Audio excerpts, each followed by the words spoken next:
I'm ready. I'm born ready. You were never better. Okay, great. Here we go then. Pull that out a little bit. Okay, that sounds good there. Here we go. The show begins in 3, 2, 1. Are you trying to say something? I never try anything. I just do it. Like I don't beat clocks. Just people. Want to try me? No food or drink allowed on the tour.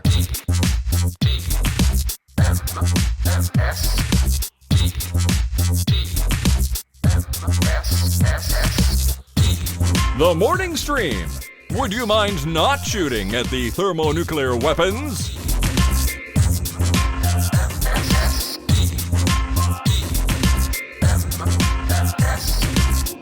Good morning, all, and welcome to TMS. It's the morning stream for Thursday, December 15th, 2022. I'm Scott Johnson. That's Bobby Frankenberger. Hello. That's right. Brian Ibbett out. He's on his way to Vermont this morning. We were supposed to have a show yesterday with he and I, and a truck hit a thing and killed my internet for like 3 hours in the morning. Did not hit Brian, though. No.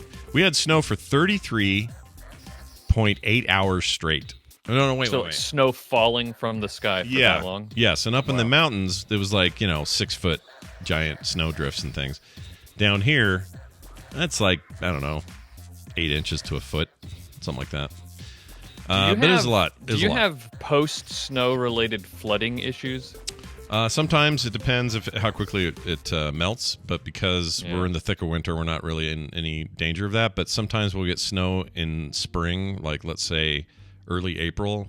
It's usually a very freak occurrence, but when it happens, it will have a tendency to melt really quick, and then you're screwed. You got to figure out what you're going to do with all that runoff. But then there's sometimes where the winters are so heavy. Famously here in 1983 is a specific year this happened. Mm-hmm. So much snow in the mountains that during the spring, the runoff exceeded all the rivers and the all the other outputs that you'd normally have. And we get I think we get 100% of our water from our runoff. So, and a couple of reservoirs and some other stuff, but it all kind of flows into the same thing. So all the lakes, all the reservoirs, all the rivers, everything just overflowed, and we ended up having to sandbag our neighborhoods. We had to do like the downtown. The main street in the middle of downtown, bustling city center, had to have a big sandbag river that ran down the whole thing, closed to traffic. It just ran water down the thing. So that happens, but that is also kind of rare.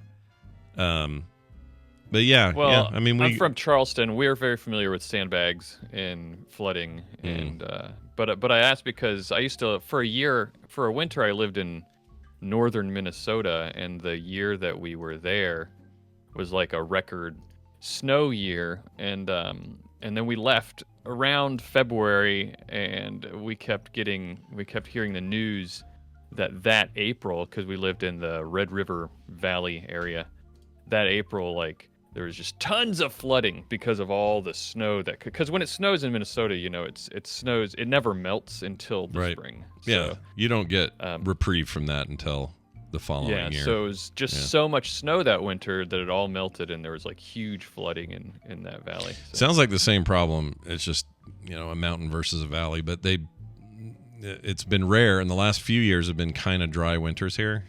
So and that's why we've had like restrictions during the summer on like water use and junk like that, because the runoff hasn't been great. But this year already it's looking good. So, once in a while you get a little silver lining in the world of climate change, and I think we're all good this year. But 33 hours of snow is very Christmassy.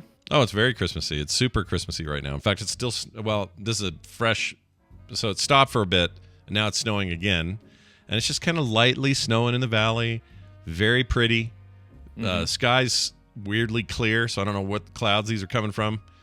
But also it's not sunny, so I guess it's not that uncloudy. Anyway, it's just kind of lightly coming down.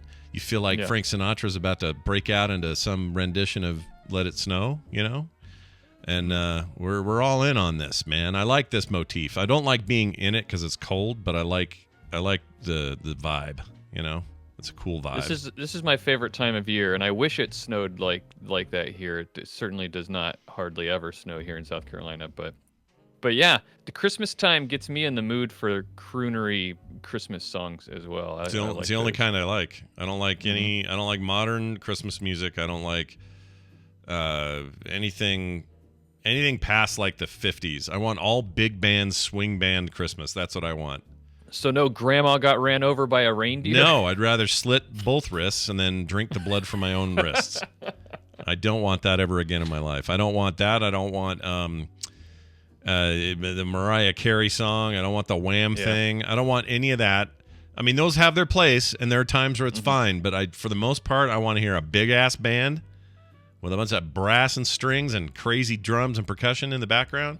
And I want to hear Crooner Bill, whoever that may be, up there on a microphone, just, making love to that microphone and, giving me what for it. That's what I want. That's exactly me too. I'm walking around the house saying, I'm dreaming. Yeah. Of a one. That's me. Listen to you, dude. Wow. So yeah, I'm a big fan of that, and I prefer it. I think that's Christmas, and I don't know why. I think it's because when I was growing up, my grandparents and my parents played a lot of that, and we didn't. They weren't down with Christmas in Hollis or whatever freaking 80s thing was on the shelf, so they weren't going to do that. Feliz Navidad. Yeah, that. I do like the one that's in Christmas Vacation. That's what's it called? Shoot. It's John T. Chat room. Come on now. Not Holiday Road. I do like that though. That's not really a Christmas song though, but I like Holiday Road. What's it called? No. Oh yeah. Mele Kila Kila Maka. Whatever, the Hawaiian one. Is the word to say on a Christmas. That thing? I like that. But that kind of fits into my thing, right? Croonery, some old casino, smoke in the air. I don't know. Something about it. Anyway, enough of that. Hey, I got to thinking about humans today because since Bobby is often a co-host human on the show, or when Brian's out of town, and a human. But you're also interested in science and the world of scientific thought and things. Yes, as it might be, yeah. I could not get this out of my head yesterday.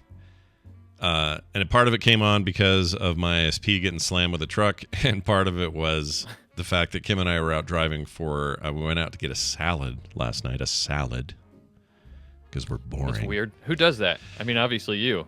We did. Who goes out to get a salad? Well, normally you don't, but do you know Aubergine? Have you heard of this place? It's like a... you may have mentioned it before because the word sounds familiar, but I don't know. It's pretty good. They make really good for you big salads, and they're also reasonably sort of priced. They also have these amazing cheese ball things that aren't good for me that I love. Anyway, that's true. Do you have California Dreamin'? No, but I've been there. I went there in where did I go to? I was in California, and I went to there, and it's like that. It's very similar. Yeah, they have a good salad there. You're right. I would go out for that salad. Yeah, that salad's worth going out for. So anyway, plus we didn't have any lettuce or stuff here, so we were just like, you know what, let's go. So Kim and I went, and the snow had let up, so we were dealing with decent roads and all of that. But there were still dumb people and some ice and that sort of stuff. And it got me to thinking, with cars and accidents happening all the time. Yeah. And daily, I don't know what the number is. It's like 30,000 people or something die every day on freeways or something. It's crazy number. It's nuts how many people die on freeways. And here's the part that I'm getting to. I am all about the future of self-driving cars because 99.9% of all accidents are caused by the human behind the wheel, not the automobile. Now 3,700 people a day. 37. I had too many globally. Zeros. Oh, that's global. That's not terrible. Yeah. I mean, it's terrible for the people who died. Don't get me wrong, but I thought it was closer to in the 30,000 range. 99 fatalities every day from a car accident. That's still 100 more than we'd like. 100 people a day. Yeah. Right. So what happens is self-driving cars, where they are legal or testing, will vary once in a while, like once a year, have a fatality related thing. Either somebody got hit or the guy in the car fell asleep and it ran over something and he jackknifed or whatever. Like the self-driving car deaths, you get like 1 per 365 days versus 100 average per day. Right. Is that just America? Is that just here? That number? That's just in the U.S. 99 a day. Yeah. So 100 people in And America. that's just deaths. Also, that's not. It's not accidents serious and junk injury. like that. Right. So yeah. So if you don't count serious injuries and people who are all that, if you just count the deaths, it still seems, even at this early stage of self-driving technology, it still seems like we're ahead of the curve on less deaths. Now, it's hard to actually say that because we don't have millions of self-driving cars on the road yet, right? We have some small percentage. So does that percentage go up? Does it go up enough to equal 100 a day? That's a question I can't answer. But I can't stand how, because it's self-driving cars, the one death that happened in the last 2 years gets a ton of negative press, and the 100 people that just died 5 seconds before you hit submit on your story got no press. Right. Do you understand what I'm saying? So yes, I do. This is one of the main problems that we have to figure out when it comes to self-driving cars, right? That's just the way people are going to think about technology. I mean, we have the same sorts of bias against AI in a lot of different areas, and so we don't treat it with the same sort of. We don't treat it equally as if it is a human being, even though it might be making better decisions, right? So a self-driving car has one accident and kills one person, and it's going to be scrutinized much more than, like you said, the 100 people a day. Yeah. So if we know that that's true about people, to me, and this is where people are. You have to. It has to be like everything has to be incredibly safe, and everything has to be figured out, all I's dotted and T's crossed, and we just aren't there. We're about, and it's going to be some time longer, I think, because we're about like 95% of the way there, maybe even closer. It's just what we didn't anticipate was that the last 5% was going to be as hard to figure out in terms of the technology and how it works. That last 5% is going to be as hard to figure out as the previous 95%. Right. Because it's all about those edge cases, like what happens in the rain on a busy stop and go highway with a bunch of trucks around you, and also like a big 18-wheeler to your right and a military transport vehicle to your left, and people slamming on their brakes in front of you, like in the pouring rain. It doesn't behave as well, but neither does a human being. But for some reason, we're okay with human beings. Well, it's because we're all human beings, we think that we Yeah. are inherently better and trustworthy as compared to a machine. We just have some default sense of that. I don't know. I don't know that everybody thinks that anymore. I think that there's a lot more acceptance that self-driving cars do make better decisions than humans. I think you get a lot less people nowadays saying that humans are better at driving. I think it's just that people are uncomfortable with those edge cases. Yeah. Like what happens, I'm sure heard this before, but the idea that the algorithm has to make a decision in some time, like what if you're in an edge case traffic scenario where the option is either you have to smash into the car in front of you with a family of 6, or you have to veer off the road to the right and run over an old lady, or you have to veer off to the left and hit, a blind person and their dog. Someone has to make that decision, and that we're not comfortable with the fact that it's an algorithm that's making that decision. That's true. Even though the human has to make as hard a decision, it's just that the robot doesn't actually care. I mean, it does, and it may make that determination because we told it to. We may say, hey, if the subject is a child or someone of diminutive stature, that has less precedence over whatever the other object you have to hit is. It's a very calculated, cold sort of decision. But we would make the same decision probably. I don't know. If I saw an old man walking on one side and a little kid on the other, my computer brain would say, you got to hit the old man. He's had his time. He's good. And this isn't going to be happy for anybody. Nobody's going to be glad on the other side of this. But you'd rather hit the 90-year-old than the 8-year-old. Yeah. You know? So we have to figure out how we're going to program that in, and at the end of the day, the bottom line is that somewhere down the road, a human being made the decision about how that decision was going to be made, and so anyway. Yeah, or a group. Who knows? Pretty heavy stuff at the top of the show. Yeah, it's pretty heavy, you guys. What do you think of that? I just think humanity's interesting when it comes to this stuff. Now, I do too. Something interesting we got from a listener. This is a text message I'm going to read here. They said this: "Dear Soup and Breadsticks." Now, that works because your name's Bobby, so we can still have a B on there. Yeah, it works. Just listen to episode 2391 with a story about Olive Garden employees calling out of work, which led to discussion about call in sick or call off sick or call out sick. I've always heard it as in call in sick myself. Anyways, my name is Colin, which seems to cause some problems. Multiple people have called to order takeout. Upon arrival, I say, I have a takeout order. They say, okay, name. He says, I respond, it's for Colin, or something along those lines. And they reply, name. And I repeat, Colin. And a few times it's gone into a third loop. Name, Colin. Anyway, I thought that was funny, says Colin. I agree. That's a pretty wild thing to have happen to your name. It's unfortunate. What other names can you think of that cause confusion? Oh, gosh. Why is that playing? I don't know. We didn't need theme music for that. What other examples? Maybe if your name is Pete and you call in to a pizza place, maybe? Oh, maybe that. Yeah. Yeah, I could see that. Maybe.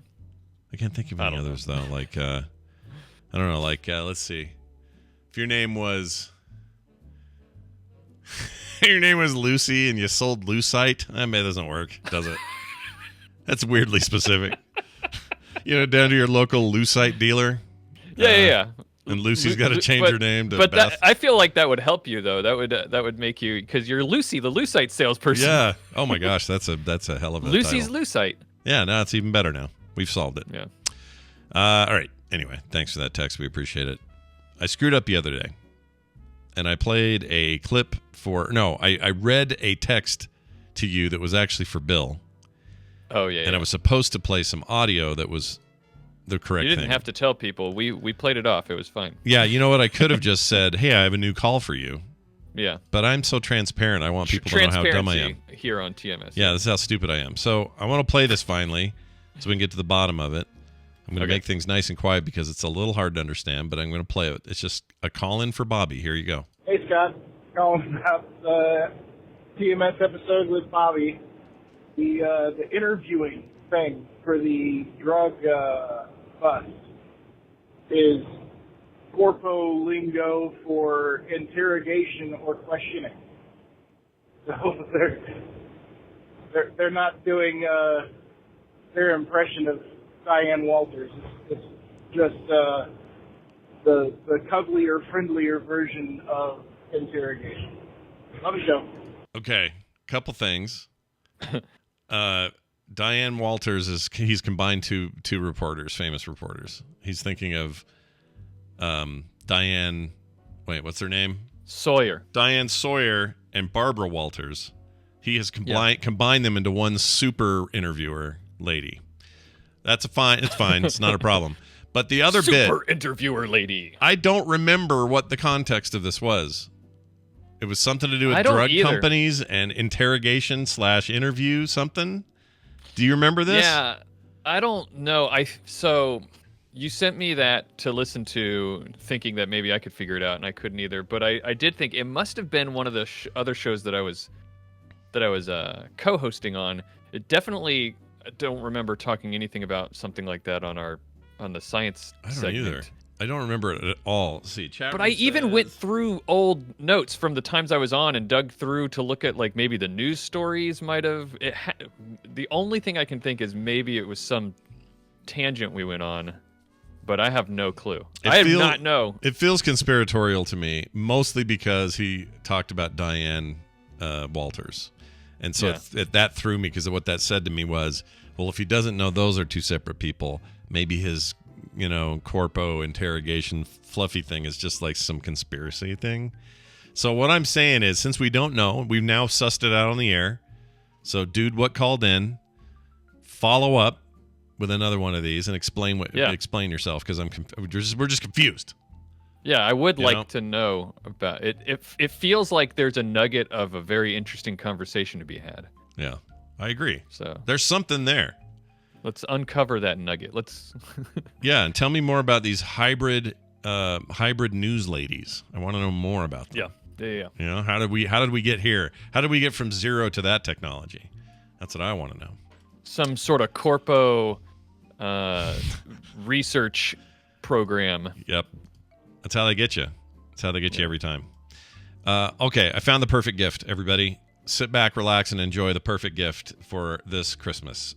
This is the world's largest single giant Fruit Loop. Oh my god. Yeah, and you can buy this big old Fruit Loop that seriously fits in it barely fits in a bowl.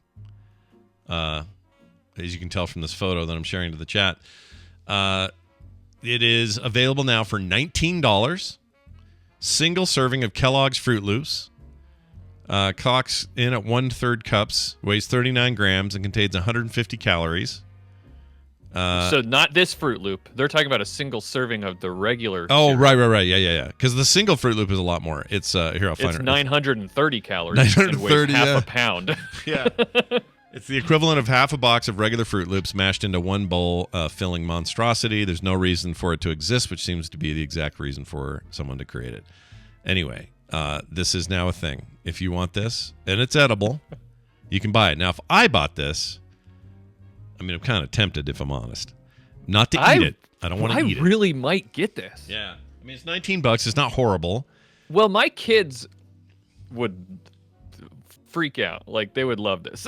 Yeah. Yeah, no, I agree. But what I want, though, is I want to preserve it. Oh, not me. Or preserve. Not preserve, but preserve it. And I want to keep it somewhere. Like this Twinkie I have. I don't have it handy, but I have a Twinkie that's over 15 years old. And maybe more now. And it solidified, hardened, and became petrified in its original form on its own. I didn't have to do anything to it. No shellac, no spray, nothing. It's just like this solid rock, this ancient relic of man. And I love that thing. Same thing happened with an orange I have. I have an orange that shrunk but hardened and is now basically a rock but never decayed.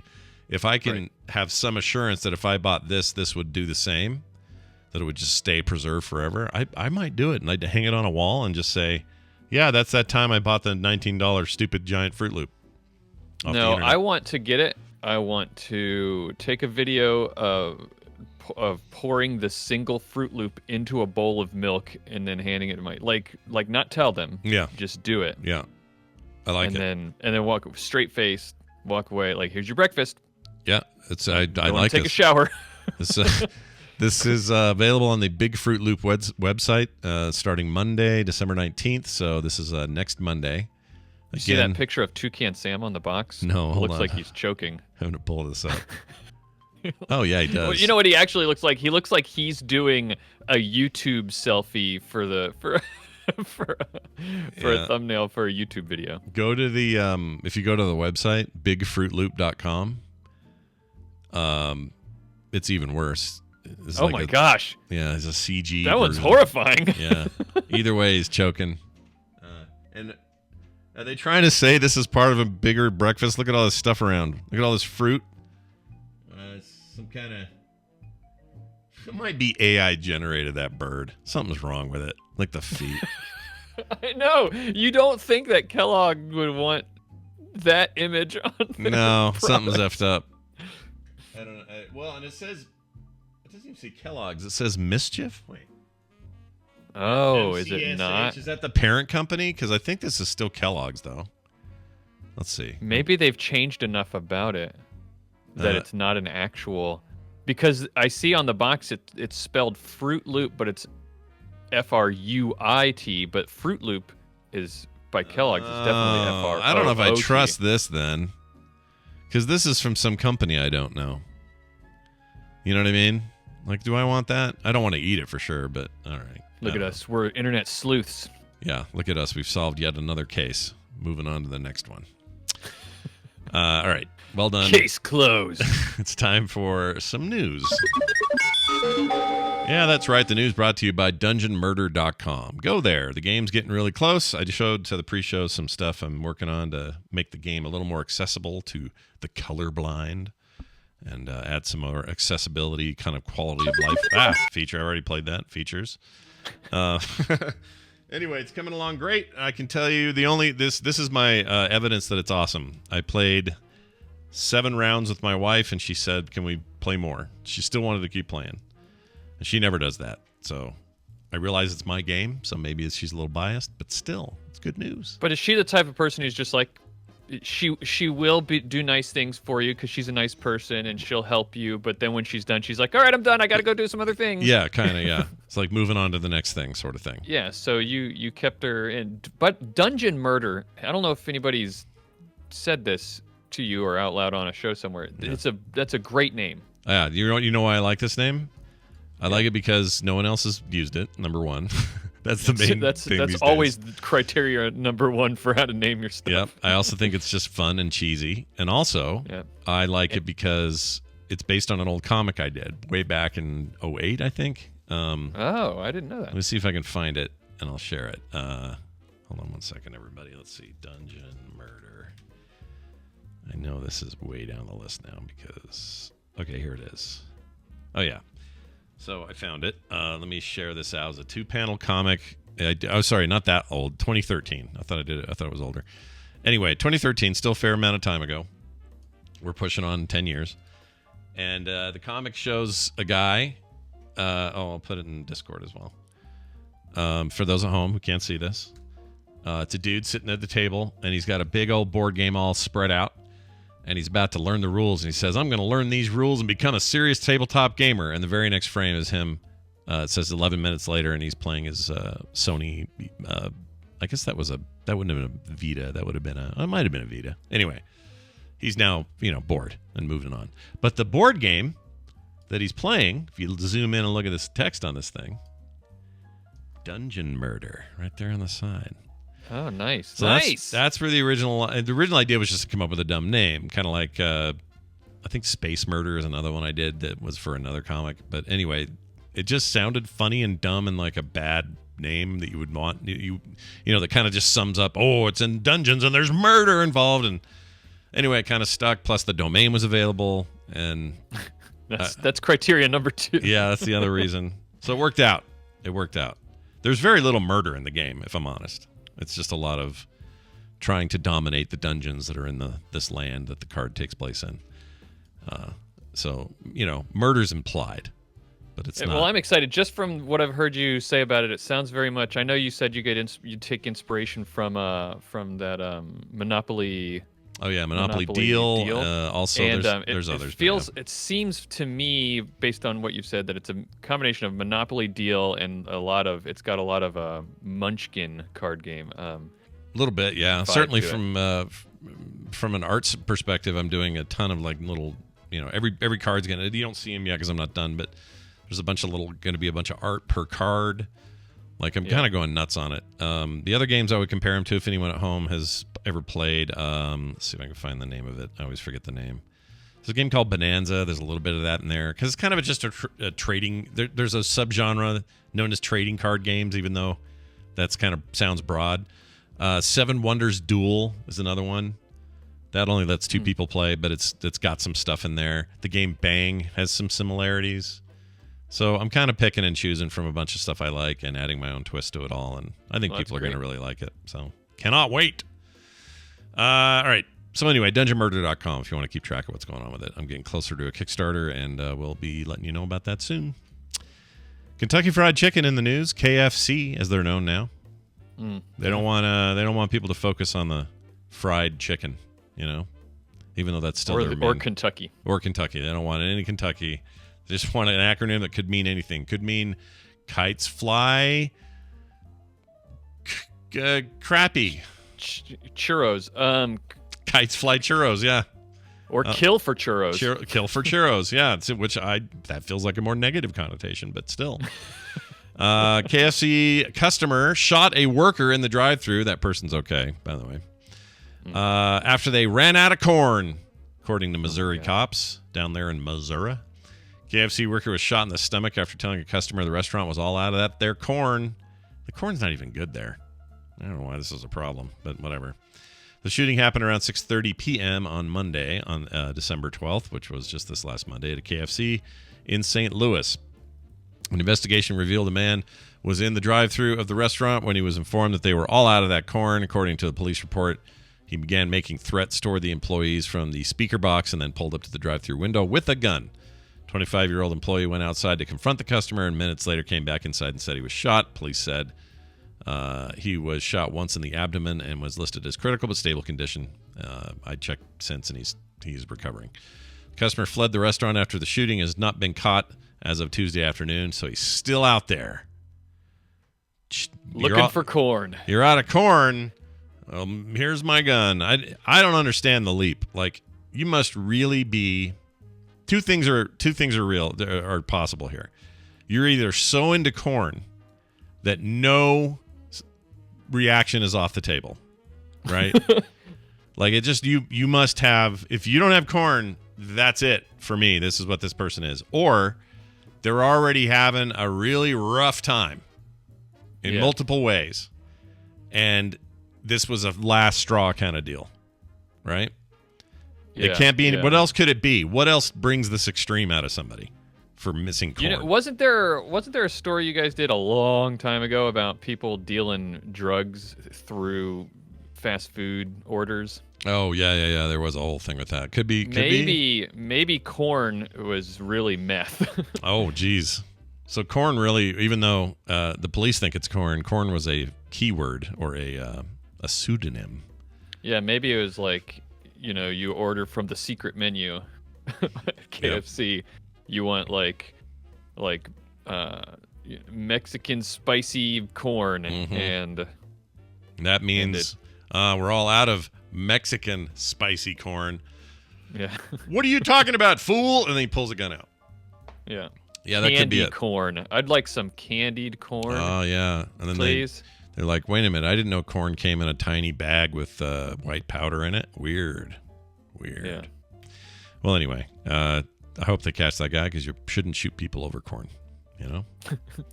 The takeaway message. Yeah, that's the takeaway. Don't shoot people over corn. Yeah, even if it's the band. They're not worth it either. Okay? No. Corn with a K. Smuckers, we're in food today. It's food day. All right? Yep. Just the way it is. We got a Smuckers story. Smuckers goes after small business making crustless sandwiches for trademark infringement. If this is true, they should go after my mom because she did this a lot. So, seems like a weird thing. But anyway, JM Smucker Co., it's fun to say, had issued a warning against a small business in Minnesota that sold or was selling peanut butter and jelly sandwiches without a crust, according to a new report. The food giant alleges the crustless sandwiches called Gallant Tiger infringes, or sorry, that's not part of the title. Gallant Tiger infringes. That would have been giving away the game if they named their company Gallant Tiger infringes. Yeah, that's all we do. Put a little ink at the end and you're all set. Anyway, on the trademark protections in the Uncrustables brand, which is what they make. Smucker insists that they don't have any issue with other people selling peanut butter and jelly sandwiches, but the Fortune 500 company is claiming it holds a trademark on round crustless design and the packaging photo choice that shows a bite taken out of the sandwich. Dude, I feel like this stuff gets weird. It gets weird, doesn't it, a little bit? It like does. This litigious and weird. Because on the one hand, what? Like Yeah. anybody can do that. Yeah. But on the other hand, I do know you see the box of Uncrustables at a glance, and that image that they're talking about of the round crustless sandwich with a bite taken out of it, it is iconic. Is it though? I didn't even know this was a thing I could buy. This sounds like a terrible purchase to me. My kids eat them all the time. They're just really easy to keep in the freezer, and you just take them out the night before, throw them in a lunchbox in the fridge, and then they're ready to go the next day. Yeah. It's just easy. But it is definitely a trademark sort of thing. But you're showing the image of the other one, and it does look just like an Uncrustable. I mean, it does, just a different angle, I guess. You know. Yeah, but they sell those things that that make those round sandwich things, like the presses for them. Yeah. They sell them all over the place. Like you can get one on Amazon. It's not like they patented the technology of pressing those things. But I guess that's not what the argument they're making, though. This is a trademark infringement. Yeah, issue. it's a how are you marketing your thing? Trademark does get weird because it's all about someone saying you're taking potential money away from us by looking like what we are. Yeah. Which I don't feel like I've never heard of Gallant Tiger before. I haven't either. By the way, it's a chai spiced peanut butter and peanut butter. What? Oh, it's not even jelly. Chai spiced peanut. Sorry, I had this wrong. Chai spiced pear butter and peanut butter together. Well, the Uncrustables make a lot of different things. Okay, so it's not all PB&J like standard like grape jelly. Or yeah, it's mostly that, but they have different things with the peanut butter and everything. But yeah, I don't think this would be too hard to argue. That's me saying that as someone who's never studied law. But because this can't be, like, wouldn't they have to prove that this is somehow taking money out of Smucker's bottom line? I think so. Yeah, I think so. I mean, trade dress is a whole thing. We have some like copyright lawyers who listen to the show. I hear from them sometimes. They should pipe in and tell us. Yeah. How does this work? And who will sit atop the jelly empire? My guess is, you know, Smucker's has the lawyers and the money. And I know copyright and trademark are different, but I think they're all in the same, same realm of law, right? Yeah. So. Yeah. I don't think I'd dare eat this chai spiced pear butter thing. I don't think that sounds good. I'll eat anything once. Will you try anything once? Most things. All right. I'm pretty adventurous. What if I gave you? All right. Let's explore this a little bit. Yeah. What if I gave you? No, you'd eat that. Let me think here. I don't have a crazy enough thing to like. Tom's like this too. Tom Merritt will eat anything at least once, sometimes more than once. But he's the one that ate an entire chocolate cake donut from Dunford Bakery. These amazing donuts. On stage at Nerdtacular, horked down an entire donut and then washed it down with cold Clamato juice. I'm sorry, room temperature Clamato juice. That's an important distinction. Yeah, I would try that. I mean, you know. You'd try that once. Yeah, at least once. Come on. I got to put my money where my mouth is. I tell my kids all the time, how can you know you don't like it if you've never tried it? Yeah. So. All right, let me ask you this then. Yeah. Raw hamburger. Okay. Well, there's a food safety issue there. Well, let's say, all right.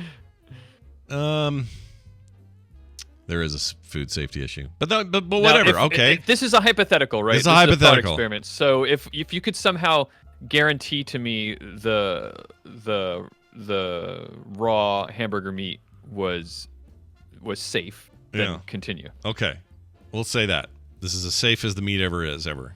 We did it ourselves. We did it in a lab. The cow lived in a hammock its whole life, like whatever. Okay, so we've done that. We put it between two cinnamon toast Pop-Tarts. I've seen this image that you're describing now. Would you eat that? Oh man, you know, because I do. So you really are putting it to the test. Because I do like very rare meat. It is. It does have a certain. So when you do a steak, you like it nice and rare. I do too. I'm a fan. Yeah, I like a very rare steak. Like I'm happy with you just tossing it on the grill, letting a tiny bit of sear. Like as soon as it's just 30 seconds, flip it over, get a little bit of sear on both sides, and then take it off. I'll eat it. I might need a little more than that, but I'm with you mostly. I like a bloody steak. I don't like it that way all the time. Like but I like I can appreciate that flavor, and I really like certain things about it. Right. So I would say, sure, I would try that. Okay, you'd do it. I don't anticipate I would like more than a single bite, but you know. There's all sorts of things you can learn from trying weird stuff. No, I agree.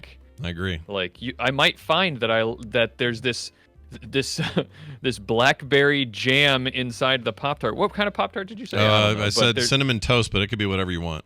Maybe I find that cinnamon flavor with raw meat just is something. And I'm like, I got to try a cinnamon crust on a rare steak one time. You know, like you unlock secret things in your brain when you try new things that you'd never. All right, how about this? Pepperoni pizza, fresh hot out of the oven, with equidistantly placed blobs of Nutella on it.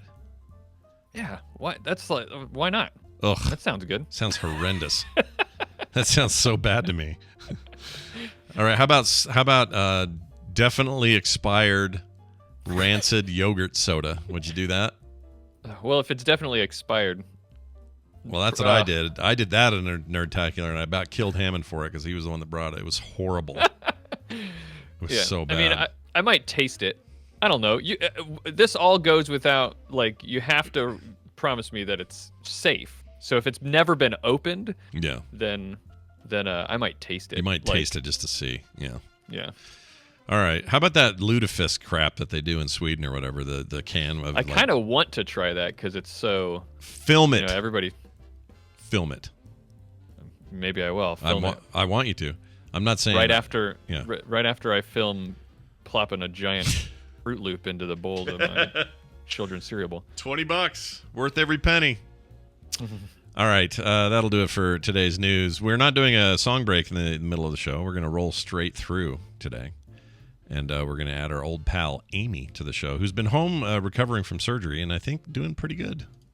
Good enough to be on the show. So we're going to do that right now. Let me pull her in. Red Fraggle. And we'll get an update from her on her current state of convalescence. My guess is it's going pretty well. Anyway, enjoy this. It's time for Read This with your old pal Amy, a.k.a. Red Fraggle. Hello and welcome back to the show. Hello. Oh, it's good to be back on the show. How are you feeling? Better, I hope? I'm feeling pretty good. I was, people, have been really kind, and every day that I'm in the chat, people are like, how are you? Are you doing well? So recovery seems to be going pretty well.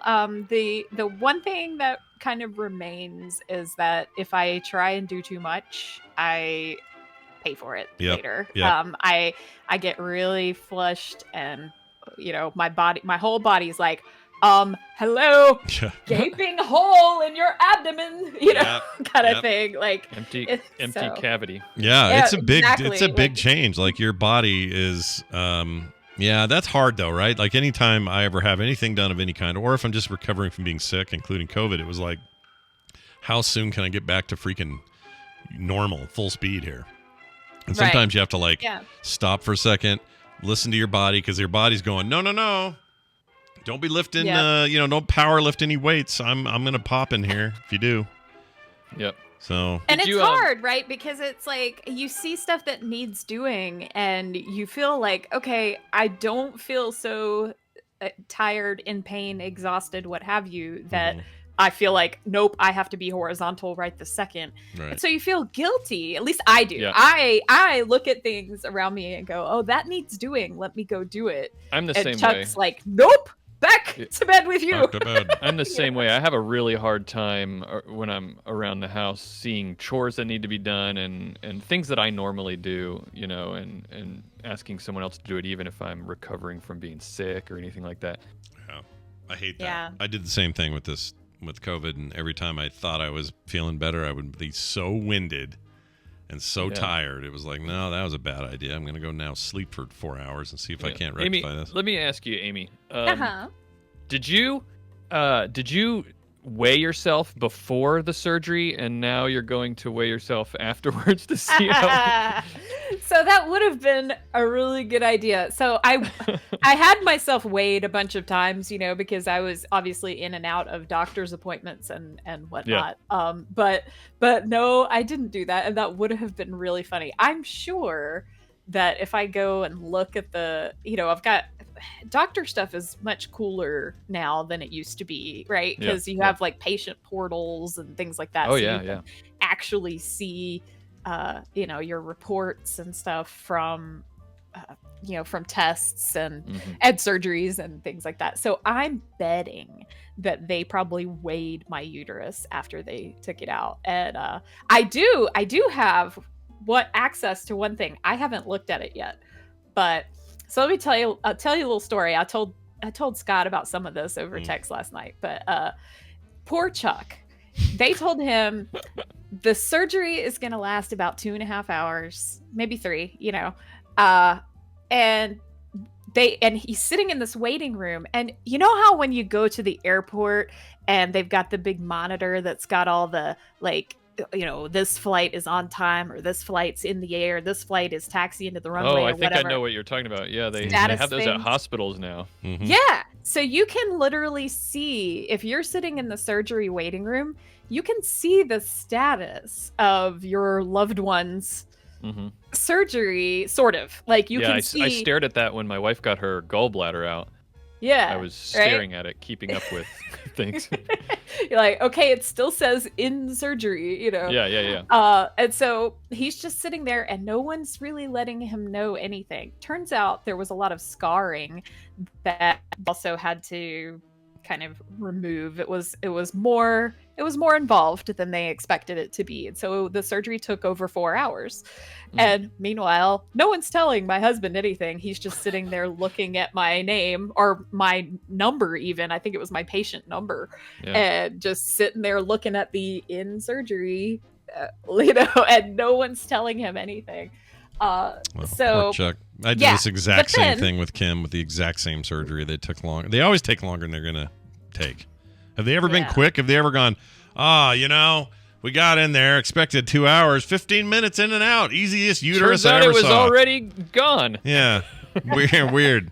Like, I don't feel like that ever happens. That's just not part of the deal. But anyway. Right. Yeah. But yeah, so when the doctor finally did, they were finishing me up and stitching me up and whatever they were doing, and the doctor came out to speak to Chuck. Yeah. She came out with this manila envelope filled with pictures of my insides. Oh, lovely. Both with and without my uterus. Oh. Did they go to the CVS and get them printed out or something? Yeah, what like they do I there? don't know. I have no idea. And that part of it I didn't even learn about until we got home. I knew that the surgeon had come out and showed him pictures, but I figured she was just like showing him on a device or on her phone or something, or maybe she airdropped him to his phone. I don't even know.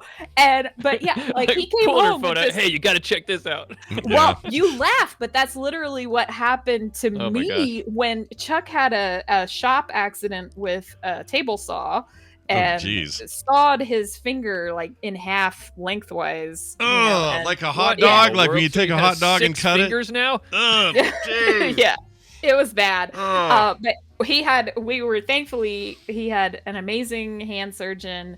He did a really good job of just, while in shock, wrapping it up himself so that when the paramedics came, they were like, dude, you put like the exact amount of pressure on this to where you didn't crush anything, but also you kept pressure on. Like, good job. And he's like, thanks. Thank you. Sure. But anyway, yeah, they managed to stitch his finger back together and reconstruct it to where he only lost a little bit of finger length. When we're in Vegas, you ask him to show you his finger, he'll show you. It's kind of cool. Like he calls it Franken-finger. How funny is that? I feel like I saw it and didn't say anything. Like, I didn't want to presume, but I think I saw it and I went, oh, that finger looks like it's been through something.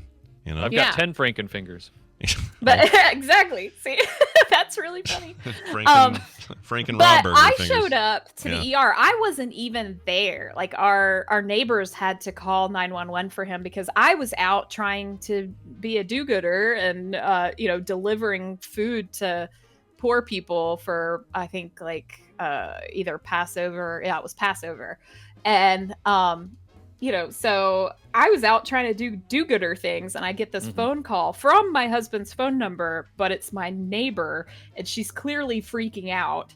Oh, no. And so I had no idea what was going on. I rushed to drop all these kids off because I was taking kids to go and do this.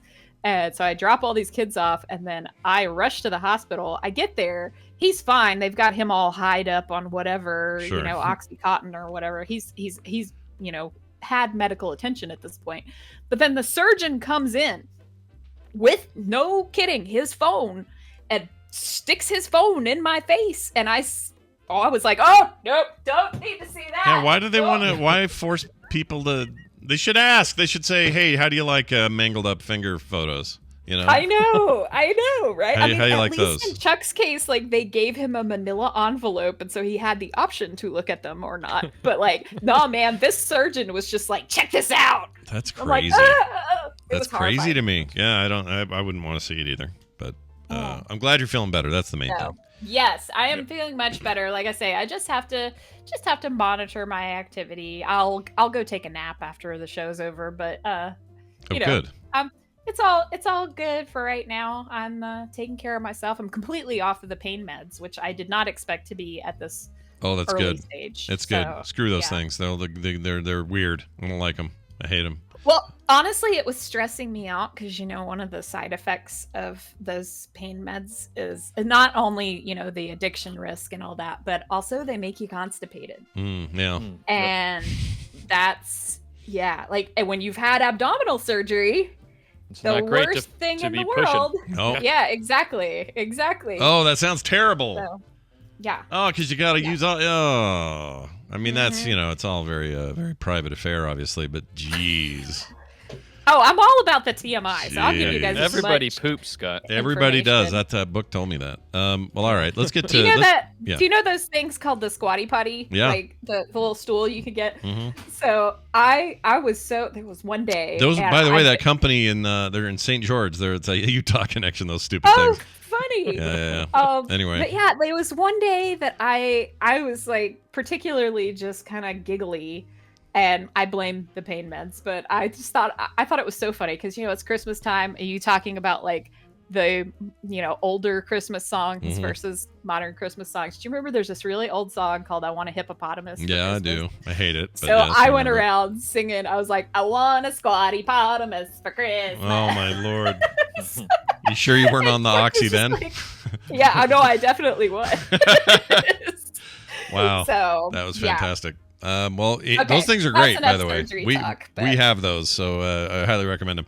All right, let's move on to let's do the reading bit. What are we doing today? What do you got for Yeah, us? reading. So, okay, I did finish a book while I was recovering, but I figured, you know what? It's Christmas time and I'm just recovering and everything. Better for me to we'll do a little game. Mhm. I prepared a little game for you guys. Okay. So, I'm going to give you guys each, and I'll try and keep score, but chat, you guys keep me honest, okay? So, it's a little quotes game. So I'm going to give you guys quotes from books. All right. Oh, boy. Many of these are books that I'm sure I know you've heard of all these books, but some of them you may or may not have read. But there's The some Bible. The Bible. Yeah.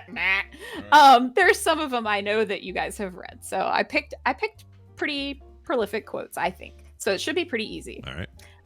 But this is gonna be fun. So and I'll go ahead and just give you the quote, and then if you guys need the multiple choice, I'll give you the multiple choice, and and go from there. All right. So Okay. All right.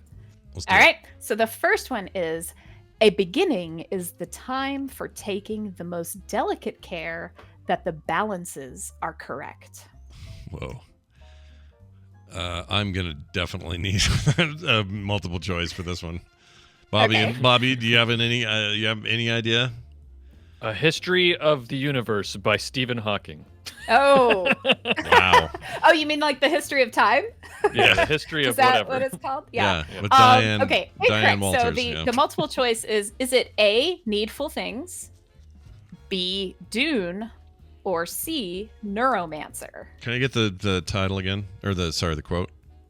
A beginning is the time for taking the most delicate care that the balances are correct.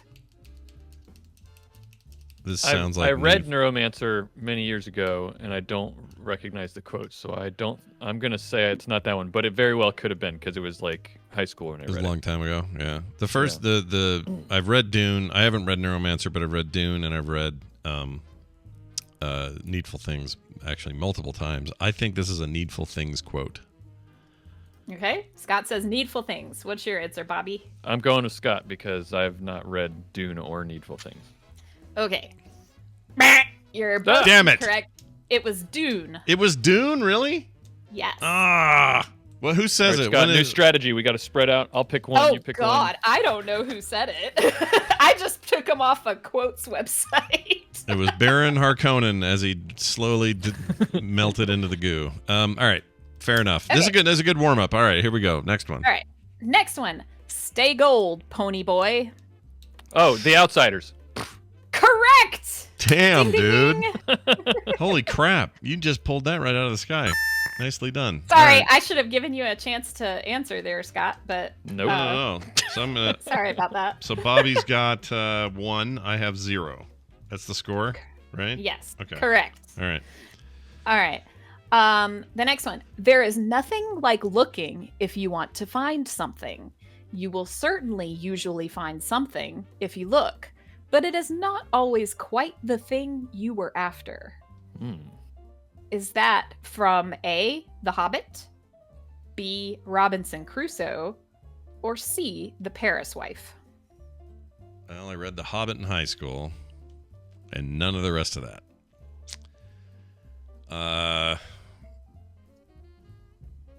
I total guess here. I'll say Robinson Crusoe. I have no idea. It feels very much like a Hobbit. Like I can hear that in the text of The Hobbit, so I'm going to say The Hobbit. Like it feels very much like Tolkien wrote a children's book, and that Kind was of, yeah. That book was, yeah. Okay. So, Bobby is correct. Damn it! Again, it is The Hobbit. Ugh, frick. Okay, so Bobby, that puts you at 2-0. Shoot. I got. How many more questions do you have? Let's see if I can come back. Can I come back? Oh yeah, I've got plenty All right. for you to come back from. All right, I sweet. figured, okay, we don't have Wendy today, so if I go a little long, it's We'll it's do. okay. We'll go as long until I beat Bobby. Then it's done. There you go. All right, how long do you have? Might Yeah. be here a while. Yeah. All right, give us number 4, whatever it is. 3, 4. Okay. Yep. I think this is 4. So one man's life or death were a small price to pay for the acquirement of the knowledge that I sought. Is that from A, Frankenstein or the modern Prometheus, B, Faust, or C, War and Peace? Let's. Oh, I lean Frankenstein. Is Mary Shelley's Frankenstein or something else? What's it? What was the name? Yes. Mary It is. Shelley's Frankenstein. Yes. Yeah, I'm gonna say that. It might be Okay, too obvious. Yeah. I was also thinking Frankenstein. What were the other two choices? The other two choices were Faust or War and Peace. Yeah, I don't think it was Faust, but I've never read War and Peace, so I'm going to go with Frankenstein. I And only you are read both Peace. correct. Oh, we did it! Oh my gosh! All right, so that's 3-1 now.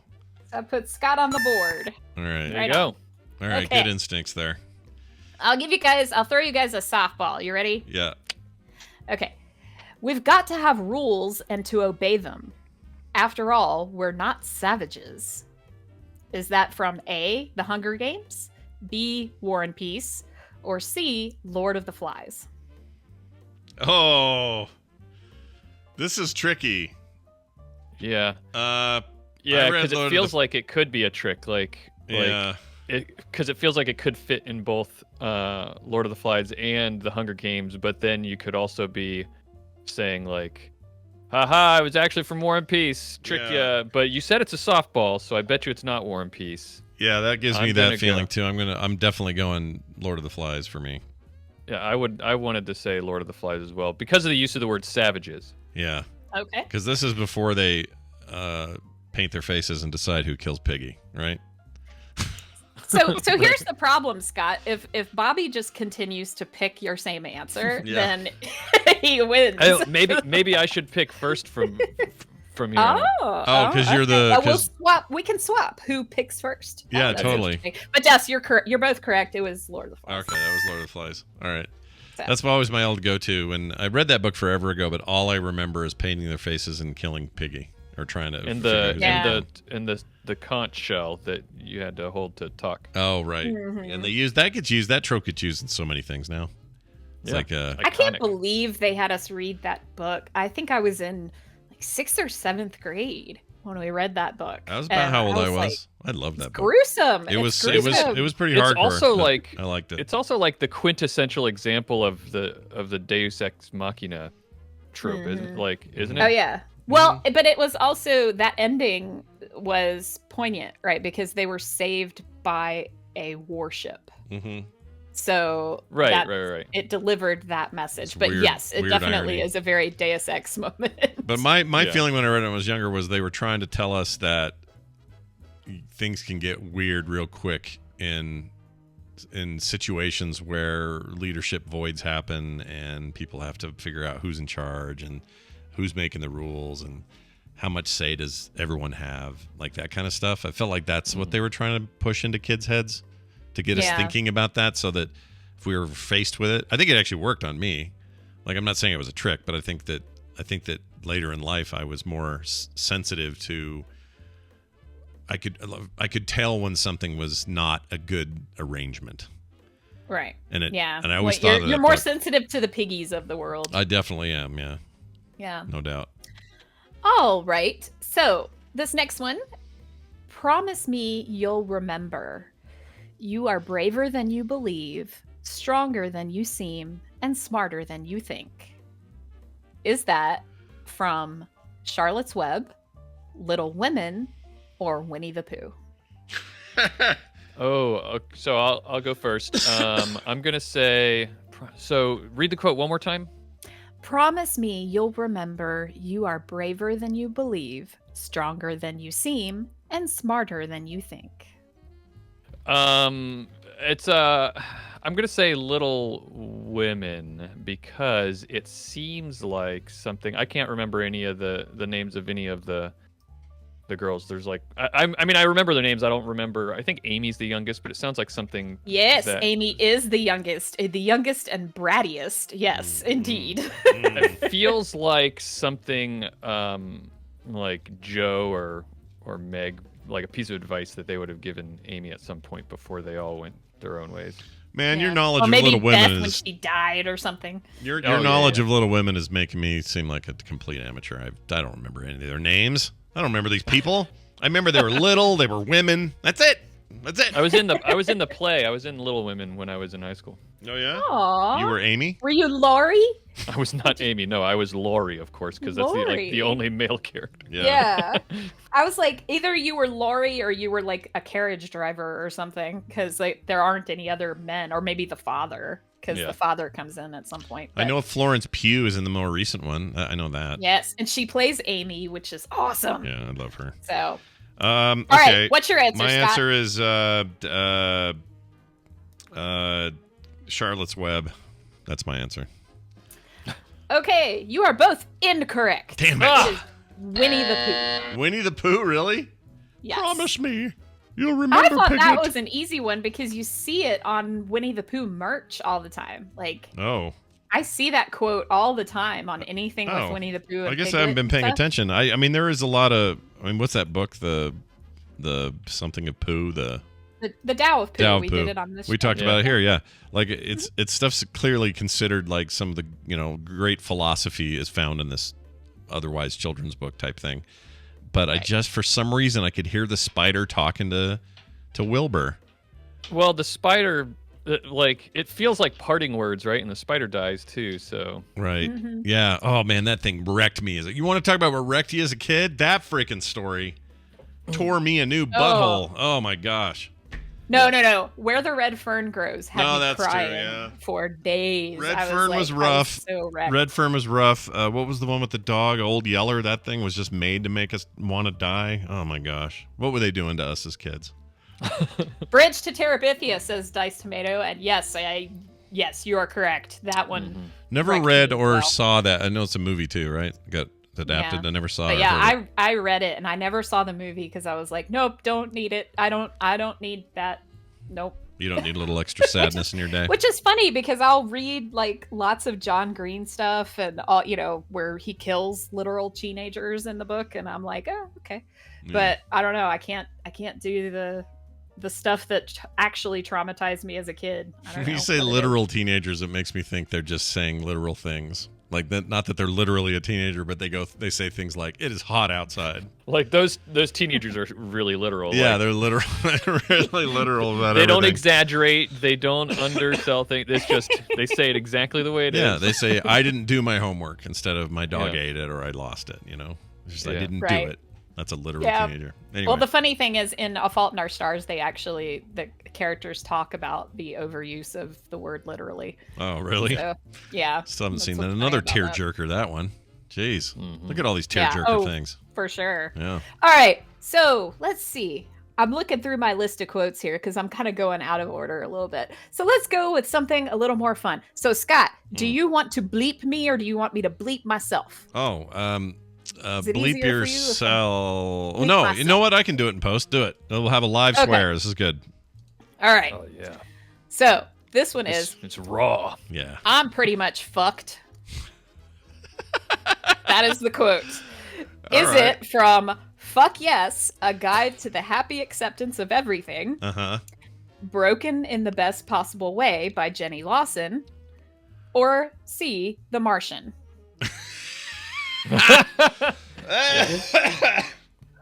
I'm all out of potatoes to put my poop on. I'm effed.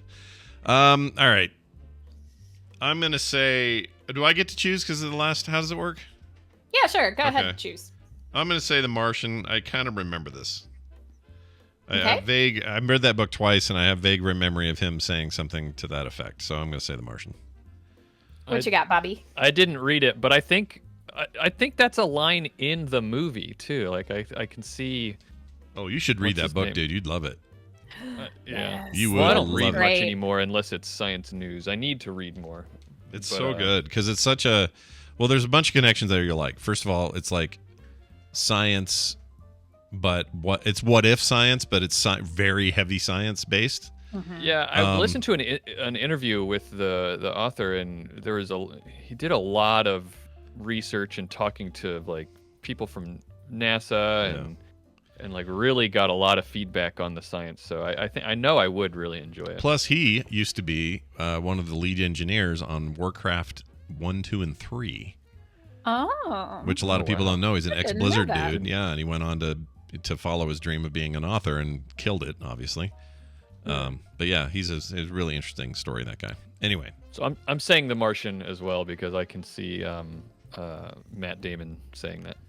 Yeah. Hey, you are both correct. It is The Martian. It is the literal. I said literally. It is the first line in the book. You open the book and it says, "I'm pretty much effed." Like that's the the first line. Is the which score cracks me 4-2? Do I have it right? Is it 4-2 right now? Does Yes. anyone know? Okay. Boy, I'm getting worked. You've lapped me, Bobby. I hate this. All right.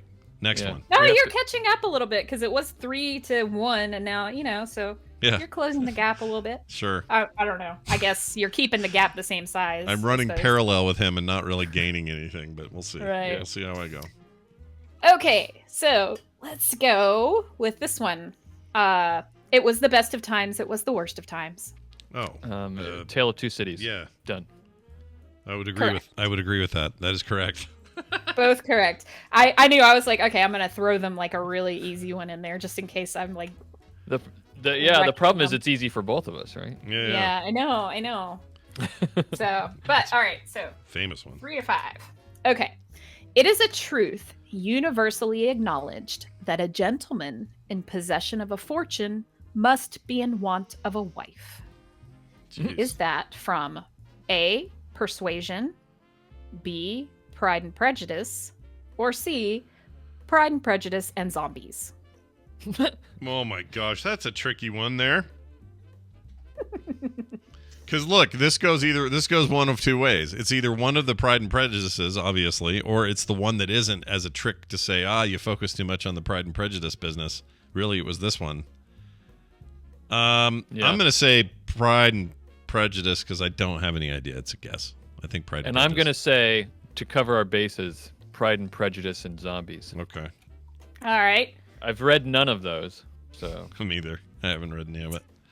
Scott is correct. Oh! It is Pride and Prejudice. He closes the gap to 1 point away, but from a tie here, 5-4 currently. It is 5-4. Yeah. All right, and we've got 3 questions left, so Nice. you can totally. It's anybody's game. We're down to the wire. All right. I will live in the past, the present, and the future. Is that from The Catcher in the Rye, The Peripheral, or A Christmas Carol? Oh, man. I just watched The Peripheral. I don't think that's in there. Isn't it fantastic? Yeah. It's so good. I loved it. This is a very... Well, no, Bobby, it's your turn, I think, to start. I know what it is, I think. I don't think it's the Christmas Carol. It doesn't. I don't remember him doing literal, cross-dimensional existence time travel all at the same time. But maybe he was just speaking figuratively. Come in and know me better, man. Come in, know me better, man. I love that. Can we agree the Muppets Christmas Carol? Oh, 100%. What I didn't know, though, is the come and know me gold. better thing. I didn't know that was taken straight out of the Dickens text. I thought it was a Muppet thing to say, come and know me better, man, or whatever. I was sure of that. And then I saw it in another iteration of A Christmas Carol. It may have been that recent, what's it called? The spirited yeah. one, the one with Ryan Reynolds. Yeah, and I heard that and went, wait a minute, are they riffing on the Muppet thing? And then I went and looked it up and like straight out of the book. So I love the Muppet one even more for taking a thing like that out of the book and using it for that big dumb puppet guy that walked around.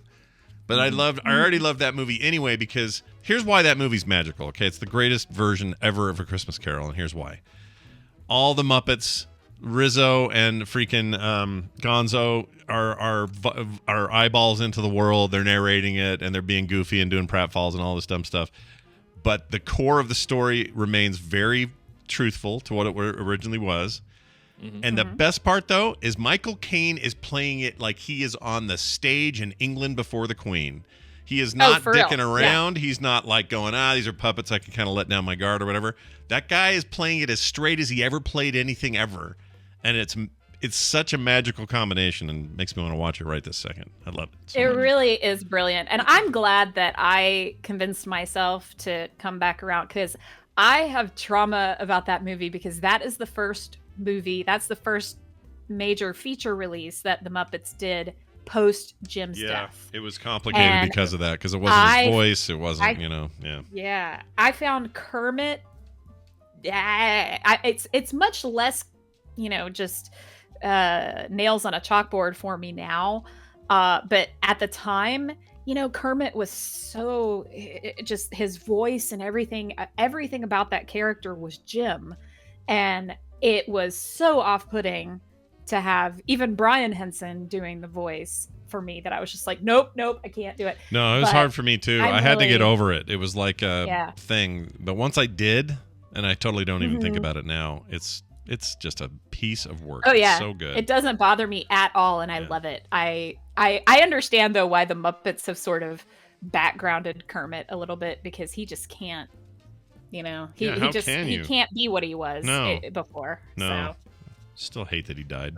Anyway, we all die. But he died of what? Like some weird virus, got pneumonia, and passed away. Yeah, he died of being too stubborn to go to the doctor and call in sick. Yeah, he died of being too addicted to his work. And he also was raised Seventh-day Adventist, and they were like anti-doctor stuff, and he had a whole, even though he wasn't super practicing it, he was like, it's still in your head. Whatever you get raised with is still sort of there. Of course. Anyway, of course. I hate that. Go to the doctor, gosh dang it. Go get your shit looked at. All right? Right. Real quick before, because I need to get y'all's answer on this one, but there are 2 other things, if you like Muppet Christmas stuff, that's really, really good. If you've never seen Emmett Otter's Jug Band Christmas, you must go watch that. It's on Disney Plus. It's great. Here's a little bonus recommendal for you guys, because you guys we didn't have a Wednesday show. So That's here right. you go. There's your recommendal. I feel Emmett like Otter's Jug Band Christmas. I feel like Nicole may have mentioned it years ago, but it is wonderful. And also, do yourself a favor when you're done, go on YouTube and look up bloopers from the making of that movie. Yes. It's the funniest frickin' stuff you'll ever see. It's so good. And it's all and like it's all Frank Oz doing, you know, the mother otter there, and Yep. it's oh god, it's just so It's good. really, really good. So good. Highly recommend it. So there's that, and if you want some good Christmas music, but with Muppets also, John Denver and the Muppets did a Christmas album. Like I grew up with this. This is, to me, it wasn't Christmas unless John Denver was singing with the Muppets, right? Yeah. So go and look that up, because like their 12 Days of Christmas is hilarious. And he's got so many. There's Have Yourself a Merry Little Christmas. There's all these just classic, wonderful songs. It's and called it's just wholesome and A lovely. Christmas Together, John Denver and the Muppets from 1979. Totally recommend That's it it. too. It's very good. Yep. I remember this. I had this album. This album cover was in our house. You talking about Neil Diamond earlier just made me think of that, because like I don't know, I like Neil Diamond, John Denver, kind of in the same vein. Yeah. You know, Same I don't know. era. Yeah, for Same sure. era. Yeah. That's love it. that Okay, stuff. so where's that quote from? Okay. I'm gonna What live was in the the first past, the option? present, and the future. It was The Catcher in the Rye. The That's Peripheral. the one I'm going. I'm going with The Catcher in the Rye. Okay. Okay. I'm definitely not And- going Peripheral, even though I haven't read the book. I just watched the series. It was excellent. People should watch it. I will go with Muppet Christmas Carol. All right. Scott has tied it up. It's A Christmas Carol. Oh, it is it? I mean, not Muppet Yes. necessarily. Just Christmas But- Carol. Yeah. I'm playing too risky. Well, look, we're tied. How does that make you feel, Bobby? How you feel about that? Makes me nervous. Oh, good, because now we got a tiebreaker, right? What do we got? Okay. Well, I actually had two left, but let's do this. Let's. I'll cut one of them out All right. and go with this one. All right. A coward judges all he sees by what he is. Well, that's the truth. Is That goes for everything. If you're a dick, you judge everything the way you see the world. It's just the way it is. for real? Yeah. Yeah. Anyway. It's definitely true. Yeah. All right. Is that from To Kill a Mockingbird, 1984, or The Dark Tower? Give me the quote again. A coward judges all he sees by what he is. Oh. What do you think? So Bobby should go because I won the last one. Okay. What do you say, Bob? That's a tough one. I've not read The Dark Tower. Oh, you But I know need to Scott fix has. that. You need to fix that. It's so good. My wife's really into Stephen King, and I keep meaning to catch up. It's But a magnificent series. It's so good. I'm gonna go with because it sounds like something. So you're talking about someone who's judging bad people, or at least people who aren't, being their best. So I'm gonna go with To Kill a Mockingbird. Sounds like something that old Atticus Finch would say to maybe. I can't remember the kid's Scout. name. Scout. Yeah. Scout, yeah. Such a good book. I'm almost certain it's Dark Tower. It's just too familiar to me. And I've read that series like 4 times. I'm starting my 5th. So, because I'm getting ready for this TV show. So I'm going to say Dark Tower, I think. And Scott is the winner. Correct He came up answer from was behind. The Dark Tower. 6-5. Woohoo! Did I get it right, chat? Well, of course I did, because she said I did. Let's see You know the what I chat said. should have done is just gone with what Scott said, because that way we would have been tied no matter You would what. have tied. That's yeah. true. Should have strategized it, Well, look, you went with your heart, and metagamed it. yeah. No, look, Mockingbird's an amazing book, but it just sounded too familiar, and I haven't read Mockingbird since I was I don't know, what was I in 12th grade? No, 11th grade maybe. I was probably a junior, and I didn't care about books then. Guess what I cared about? Girls, cars, and video games. Yeah. Not in that order either. Well, Amy, Depended that on was the a day, blast. I imagine. Yeah, of course. That was awesome. I really enjoyed it. You know what I liked? A girl in my car on the way to the arcade. There you go. The whole thing, the whole package. There you go. That was awesome. I really enjoyed that. And I'm glad you're feeling better. And I look forward to future segments. Is there anything you want to promote or mention before we go? Yeah, everybody just send some tadpole vibes my son's way. We find out at 5 o'clock this afternoon if he got accepted to Yale.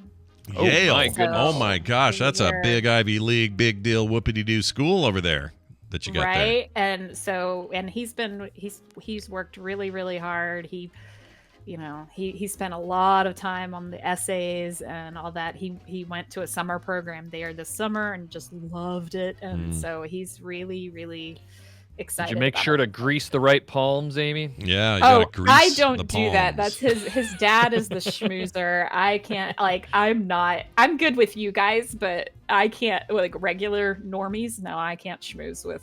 Yeah.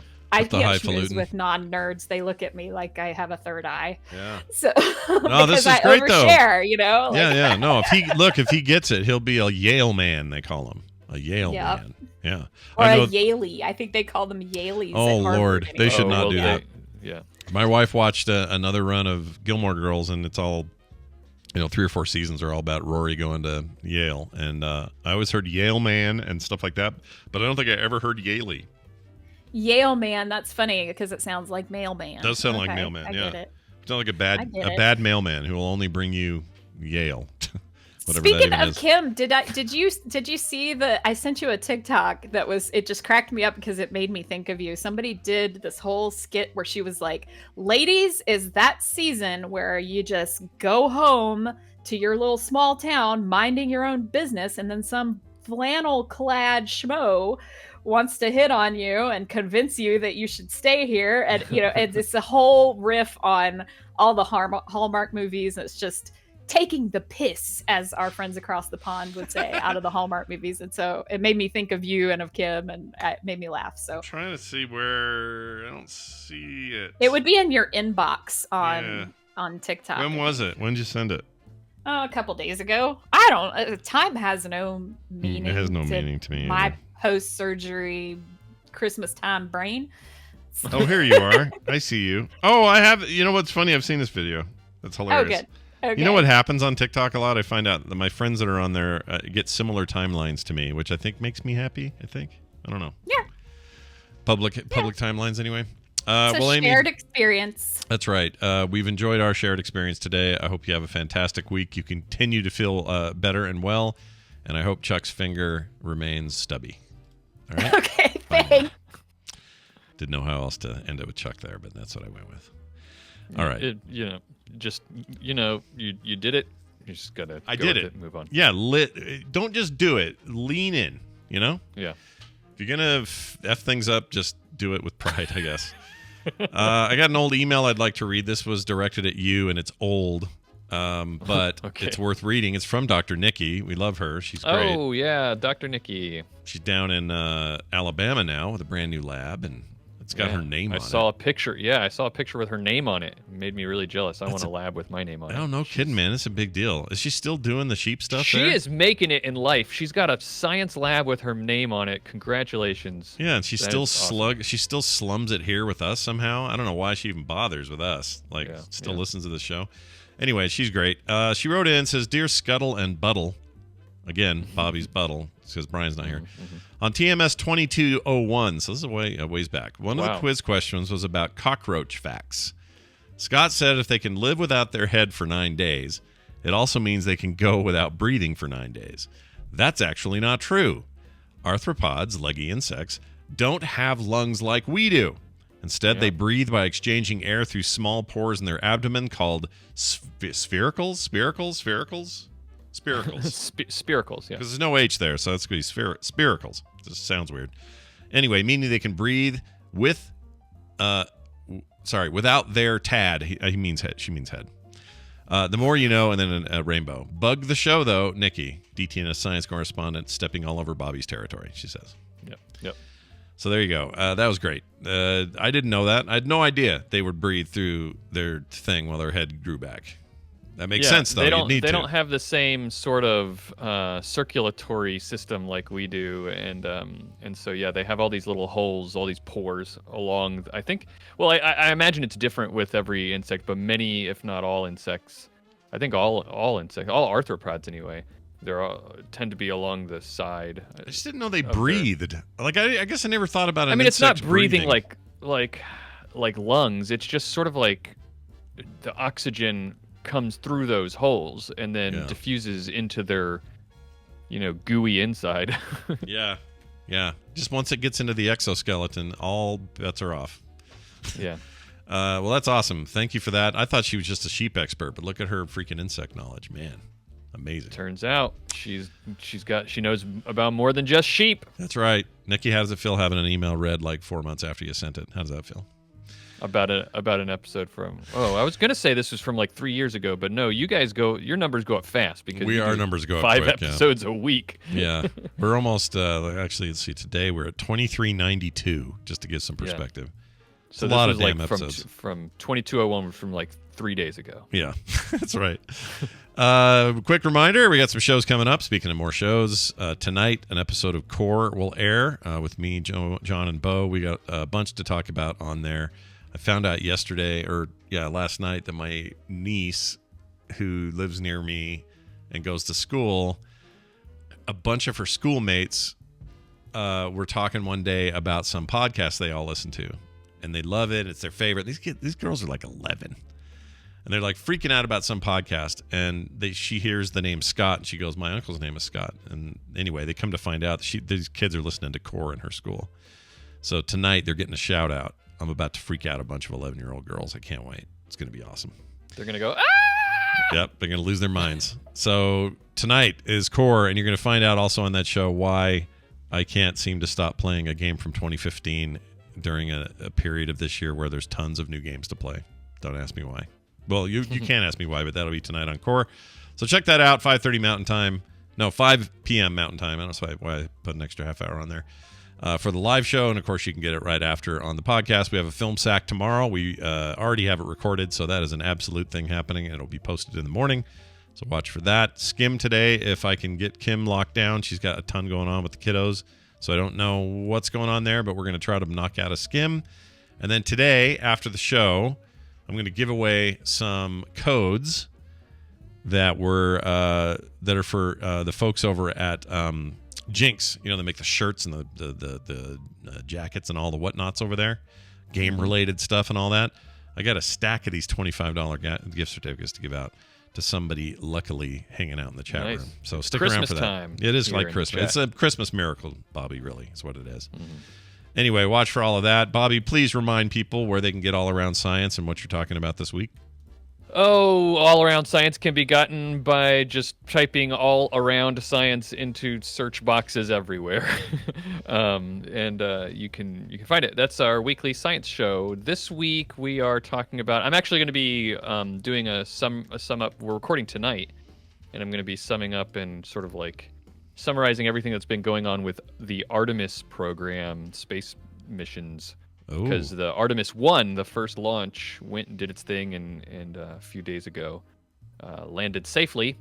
So I thought, it's a good time to round up what's going on with that and what the future is with the Artemis program and us trying to go back to the moon. That's right. Where did the Artemis land? Ocean, I assume?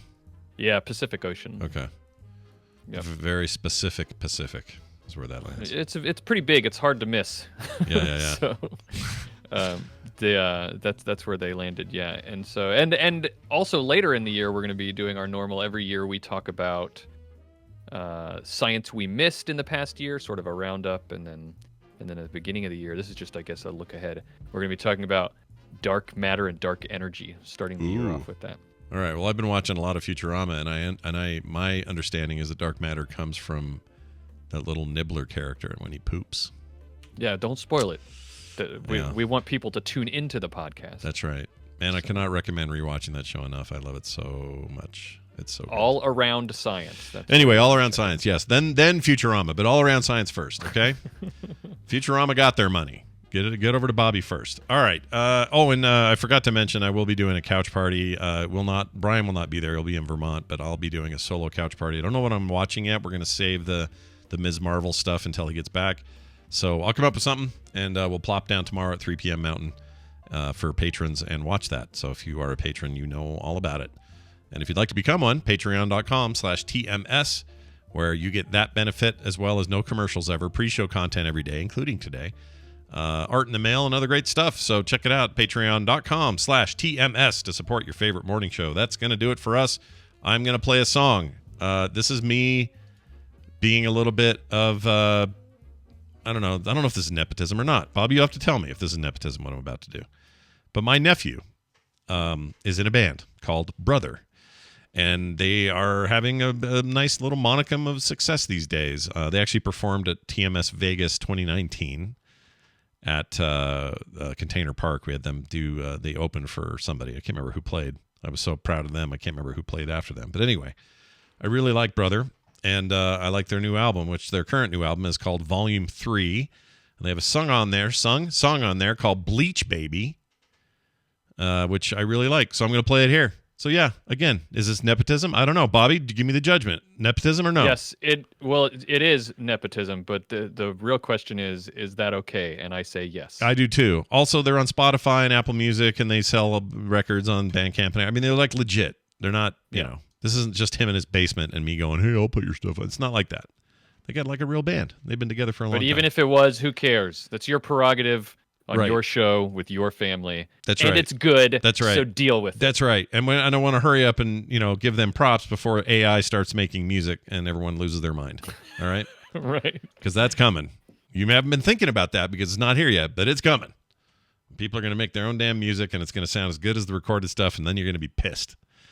And then a whole other group of artist types will be mad. Anyway, it doesn't matter. Let's move on. That's it. That's us today. Bobby, thanks again, man, for hanging out. I really appreciate it. Yeah, of course. Anytime. It was really fun. And as we hurtle more towards Christmas, I hope you guys have a continued fantastic holiday time. Enjoy this song. And we'll see you for Couch Party on Friday. And then Monday, Brian will be back. Bye now. This show is part of the Frog Pants Network. Frog Pants Network. Get more shows like this at frogpants.com. Here's that weird-sounding woman again. Oh, yeah. Yeah, the weird-sounding woman. You know her. All right. We got to do titles, which are always fun. I'm going to go to the bathroom